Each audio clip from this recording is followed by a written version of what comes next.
नमस्कार दोस्तों, मैं सरोज पांडे। गलती करके रोते नहीं। आज मैं आप सबसे कहना चाहता हूँ कि मैंने 3 बड़ी गलती की, जिसके कारण कल रात मेरी तबीयत खराब हो गई। और आज जो मैं ये वीडियो पर कहने जा रहा हूँ, शायद आप सभी के काम का है। जो 3 गलती मैंने की है, वो आप लोग को नहीं करनी चाहिए। थोड़ा ध्यान देना है। कल रात पौने 11 बजे अचानक मेरी तबीयत खराब हो गई, क्योंकि मैंने 3 गलती की थी और शायद वैसे 3 गलती बहुत सारे लोग आप लोग भी करते होंगे। मेरी पहली गलती थी संडे। 2 दिन पहले मेरे घर पर कुछ 10-12 मिठाइयाँ भेजी गई थी। वो मिठाइयाँ ताज़ी नहीं थी, ज़रूर 2-4 दिन 10 दिन पहले की पुरानी मिठाई थी। और उसको मैंने पहला ही दिन एक-एक करके 4 टाइप में से मैंने 4 मिठाई खा ली। बात तो बिगड़ गई थी संडे को ही, लेकिन कल रात मंगलवार को रात पौने 11 बजे के आसपास मेरी तबीयत अचानक खराब हो गई, क्योंकि मैं रात को पौने 11 बजे एक्सरसाइज कर रहा था, व्यायाम कर रहा था। ये मेरी दूसरी गलती है, क्योंकि रात पौने 11 बजे व्यायाम करने के लिए होता ही नहीं है। मेरे घर पर जो पाइप लगा हुआ है, उस पाइप को पकड़ करके मुझे ऊपर जाना था। तो जनरली मैं 1 बार जाता हूँ, 2 बार जाता हूँ। कल मैंने उस पाइप को पकड़ा और मैं 3 बार ऊपर गया। जब वहाँ से नीचे उतरा तो अचानक मुझे शरीर में कुछ चेंजिंग महसूस हुआ और मुझे लगा कि मेरा बैलेंस गड़बड़ा गया है। अब मैं चूँकि 51 वर्ष का आदमी हूँ, 51 ईयर्स मेरी उम्र है और 51 साल में ऐसा व्यायाम करना खतरनाक था। आज मेरी बेटी कह रही थी कि जब वो इस पाइप पर लटकती है और जब छोड़ती है, तो उसको शरीर में काफ़ी झंझनाहट महसूस होती है।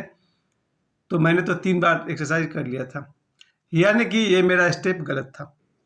तो पहली गलती थी लालच, और लालच यही कि मैंने मिठाइयाँ खा ली। 4, अगला दिन फिर 2 और मंगलवार को तो मैं बीमार पड़ ही गया। संडे को 4, मंडे को 2 मिठाई और ट्यूसडे को मैं बीमार पड़ गया था। खैर, बात बहुत खतरनाक थी। तीसरी गलती जो मैंने की है कि मैं सुबह जो पानी गर्म करके पीता हूँ, उसमें मैं अपने मन से ही 1 चुटकी से कम काला नमक मिलाता हूँ। मुझे लगता था कि ये डाइजेशन के लिए काला नमक अच्छा होता है। मैं खाने-पीने के साथ भी काला नमक लिया करता था। पूरे 1 साल कह लीजिए कम से कम, या उससे ज़्यादा हो गया।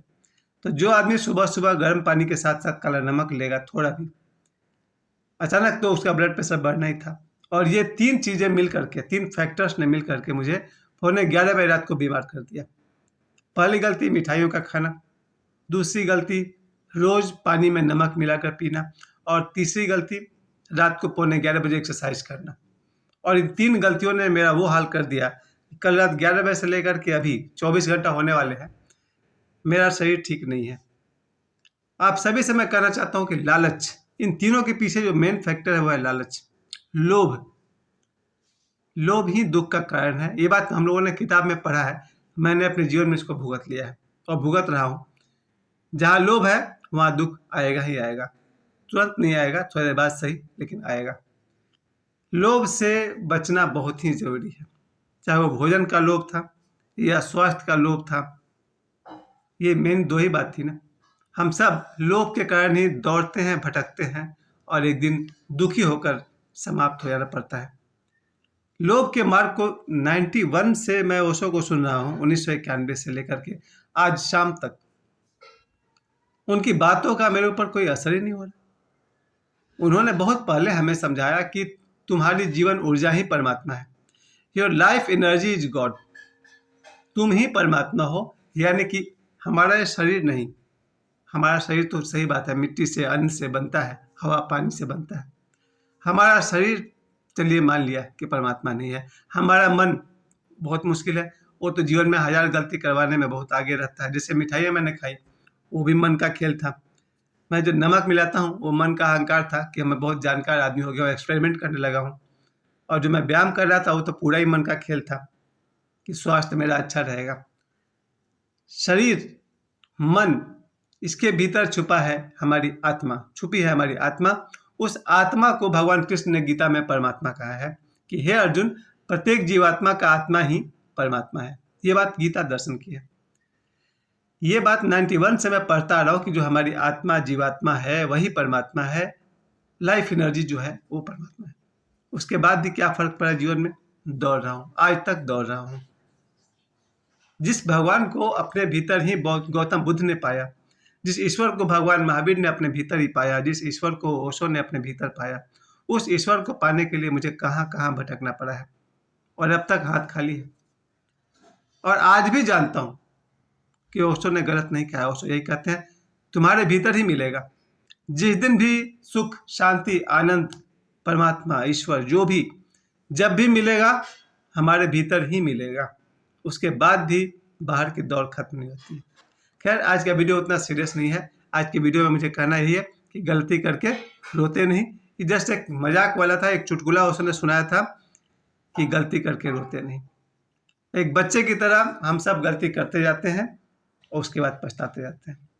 जीवन बहुत बड़ा हो सकता है। कल रात जो मैंने गलती की है वो इतना खतरनाक था कि शायद जीवन लीला ही समाप्त हो जाती। अभी पिछले साल 2-3 लोग की मृत्यु हो गई है एक्सरसाइज करते समय। यानी 40 साल की उम्र के बाद, 45 साल के बाद, 48 साल की उम्र के बाद जिम करते करते लोगों की मृत्यु हो जा रही है। यानी कि हमारे शरीर पर अचानक अगर लोड पड़ जाता है एक्सरसाइज का या ग्राउंड में दौड़ने का, इसलिए खिलाड़ी देखते हैं 40 साल के बाद लगभग लोग रिटायर हो जाते हैं। और मैं तो 50 पार कर चुका हूँ।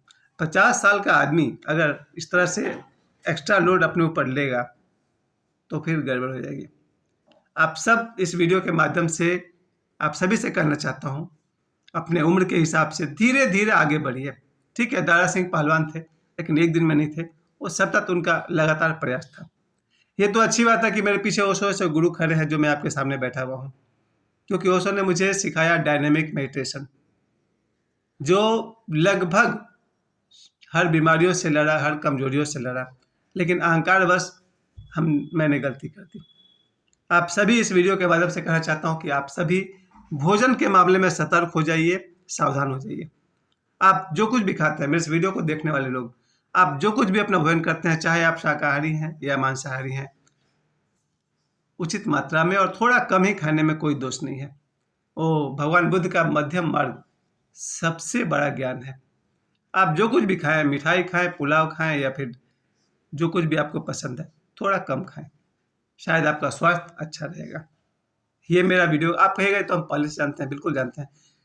क्या हुआ था कल रात को, जब मैं 11:15 बजे एक्सरसाइज करते समय अचानक मुझे शरीर में गर्मी ऐसा महसूस हुआ। मैं बैठ नहीं पा रहा था, बेचैनी होती थी, लेट नहीं पा रहा था, बेचैनी हो रही थी, गर्मी भी लग रहा था, पसीना टाइप का हो रहा था। 11:15 बजे से लेकर 12:30 बजे तक सॉरी लगभग 2 घंटे तक मुझे ना नींद आ रही है, ना बैठ पा रहा हूँ, ना मैं चल पा रहा हूँ। मुझे लग रहा है फीलिंग अनईजीनेस। अब उतनी रात को मेरी बेटी बगल में सो रही थी, तो उसको मैंने एक बार बताया कि कुछ गलत महसूस हो रहा है, लग रहा कुछ गड़बड़ है। उसने कहा चलो ठीक है, सो जाइए। इससे ज़्यादा मैंने उसको डिस्टर्ब नहीं किया। मैं 2 घंटे और संघर्ष करता रहा अपने साथ। मेरा बेटा दूसरे रूम में सो रहा था, मैंने उसको भी नहीं बताया कि देख भाई मेरे को कुछ गड़बड़ लग रहा है, तो वो रात भर परेशान हो जाता है। इसलिए मैंने बेटा को भी नहीं बताया कि अंदर अंदर मुझे प्रॉब्लम हो रहा है। मुझे वास्तव में ऐसा लग रहा था कि हम तो गए। 11:15 बजे से लेकर के 12:30 बजे तक मैंने कितनी बार भगवान को याद किया। जितने भगवान को जानता हूँ सभी को मैंने कहा सर कुछ गड़बड़ है, मुझे बचा लो। इतना डरावना स्थिति में मैं कल रात को था। 11:15 से लेकर के 12:30 तक मुझे लग रहा था कि मैंने सारे देवी देवताओं को याद कर लिया कि मुझे बचा लो। मरने से डर लगता है भाई, मुझे भी लगा। जब मुझे ऐसा लगा कि अब बचा क्या है, शादी देख लिया, बेटा बेटी देख लिया, अब निकल लो दुनिया से। मैंने कहा नहीं भैया मुझे नहीं जाना है। खतरनाक था शायद मेरे लिए कल की रात। उस तरह की गलती करने वाले 2 लोग जा चुके हैं दुनिया से। अचानक एक्सरसाइज ज़्यादा नहीं करना, मुझे मेरे हिसाब से तो नहीं करना चाहिए। खैर जो भी था, सीरियस नहीं होना। आप सबको बस इतना ध्यान रखना है कि जब उसके बाद जब मैं सुबह सोकर उठा, नींद मुझे आ गई थी। 12:30 के बाद मैं कब सो गया पता नहीं चला। सुबह नींद से जगने के बाद मुझे वापस वही परेशानी शुरू हो गई। बैठना चलना सब कुछ मुश्किल हो गया। फिर मुझे वही गलती मैंने की जो पानी में नमक डालकर करते हैं। पानी गर्म किया, 1 चुटकी उसमें काला नमक मैंने डाला, उसको पी लिया। उसके बाद मुझे ओशो का डायनेमिक मेडिटेशन करना था जो बहुत ही मुश्किल है। कपालभाति, भस्त्रिका सबको मिला के बना है। डायनेमिक मेडिटेशन जैसा हार्ड मेडिटेशन मुझे करना था। अब मैं तो आँख भी नहीं बंद कर पा रहा था, ना बैठ पा रहा था, ना चल पा रहा था, तो मुझे करना क्या है। लेकिन मैं ध्यान में एब्सेंट नहीं करता हूँ। तो हमने शुरू किया ध्यान करना। फर्स्ट 1 मिनट में मुझे लगा कि नहीं कर पाएंगे। फिर ओशो का उसमें ऑडियो चलता है। ओशो ने कहा भय न करें, भय छोड़िए और जोर से मेहनत कीजिए। तो हमने कहा चलो ठीक है, गुरु अपने साथ हैं। तो मैंने पूरा 1 घंटा मैंने डायनेमिक मेडिटेशन किया और जैसे ही मैंने ध्यान से आँख खोला वापस मैं परेशान हो गया। जो मैं पौने 11 बजे रात को परेशानी थी, वही परेशानी मुझे सुबह ध्यान के बाद शुरू हो गई। शरीर में बेचैनी थी, पसीना टाइप का आ रहा था, बैठना, चलना, सोना, आँख बंद करना, एवरीथिंग डिफ़िकल्ट। फिर मैंने सुबह का नाश्ता में लिया, रोटी और दूध था। अपने छोटे भाई के पास गया, उससे मैंने कहा, भाई मेरा बीपी चेक करो। मेरा ब्लड प्रेशर 150/100 था। भाई ने कहा 20 पॉइंट ज़्यादा है, दोनों तरफ, लोअर वाला भी ज़्यादा है और हायर वाला भी ज़्यादा है। यानी कि मेरा बीपी जो था, ब्लड प्रेशर 20 पॉइंट एक्स्ट्रा ज़्यादा था, यानी हाई ब्लड प्रेशर मुझे हो चुका था। सारा दिन परेशान रहा और उस मिठाई की वजह से पेट की जो हालत है वो भी ख़राब है। उसके अलावा जो नमक के कारण बीपी हाई हुआ, तो आप देख ही रहे हैं। इस तरह से आज के वीडियो में आप सभी से कहना चाहता हूँ, जीवन में मध्यम मार्ग सदा उत्तम है। भोजन पर लोभ नहीं रखिए, व्यायाम का भी लोभ नहीं रखिए। हल्का व्यायाम अच्छा है, हल्का भोजन अच्छा है, और ईश्वर करे आप सबका जीवन 100 साल का हो, सुखी रहिए। मुझे समय देने के लिए आप सभी को बहुत बहुत धन्यवाद। आप सबका आशीर्वाद रहा, आगे भी बोलता रहूँगा। मुझे समय देने के लिए आप सभी को बहुत बहुत धन्यवाद।